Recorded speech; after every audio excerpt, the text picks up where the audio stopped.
For more on campaign 2024, let's bring in today's political panel. With me today is Quill Robinson, a GOP strategist, and Scott Bolden, a former D.C. Democratic Party chairman and former chair of the National Bar Association PAC. Excuse me. Gentlemen, welcome.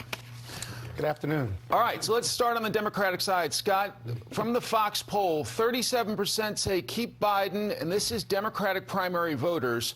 53% see someone else. But, Scott, the question is whether a big-name Democrat will jump in to challenge the sitting president. That's not going to happen. And the 53% doesn't really matter because they're going to stick with Joe Biden. If nobody else gets in to challenge Biden, which would be a rarity, if you will, then Joe Biden, if he wants to run, is going to be the Democratic nominee and is going to run again on his legislative record and arguing that he ought to be allowed to finish the job, no matter how old he is.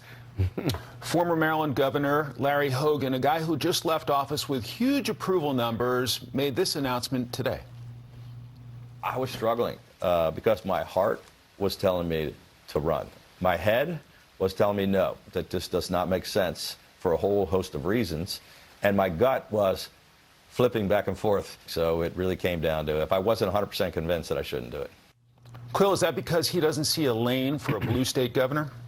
Yeah, well, Democrats simply don't have a deep bench, an alternative to President Biden. I think it's a different challenge for Republicans. Anyone who wants to challenge President Trump in this primary is going to. I don't think that they're going to be able to be never Trumpers in the way that Governor Hogan has been. I don't think that they can make it through the primary and reconcile that with the base. But they also have to appeal to a whole host of new issues and speak to voters in a general election. And I don't see any candidates yet who have quite nailed that. And I think that that's the lane that they have to figure out.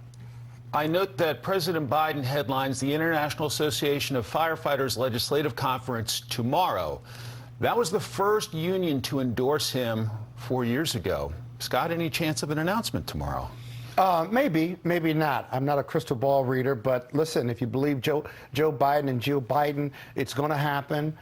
It's not too early, or rather it's not too late. Our prior presidents have announced in April. I think he'll go through his legislative objectives as well as his legislative wins.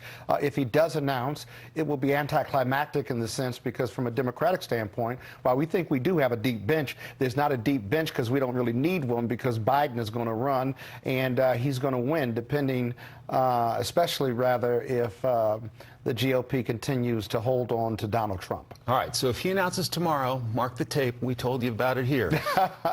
To Ohio, another train crash. Thankfully, this one seems to be less severe. But what should policymakers here in Washington do about these train issues?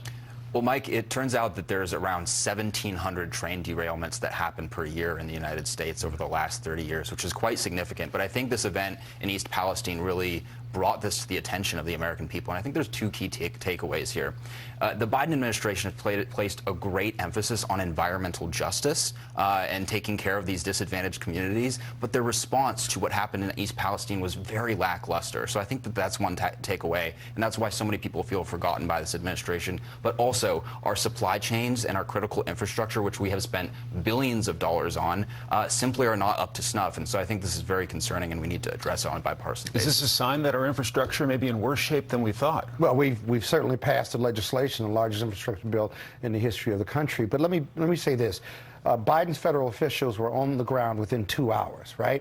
They may have had a lack of communication strategy, but they put the full federal government behind this cleanup. Their strategy was probably lacking in that regard. But here's another thing, because I do agree with you on the latter piece. That is this. What's going on in Ohio? What's going on with our railroad tracks? And what's going on with Norfolk Southern? You're right. There's 1,700 on an annual basis. That's a lot. So is it the railroad tracks or is it Norfolk Southern and trains and those who are operating? I think both need to be investigated at the state and the federal level to figure out, because it's unusual to have this much, these types of derailments this often, this quick in Ohio. It really makes no sense. So there's got to be a failure system somewhere. We need to fix that, and we ought to really look at legislation as to why we're transporting dangerous chemicals through these poor communities. You know, the train tracks go through poor communities wherever they may be, but now we're transporting these dangerous chemicals. It really doesn't make any sense.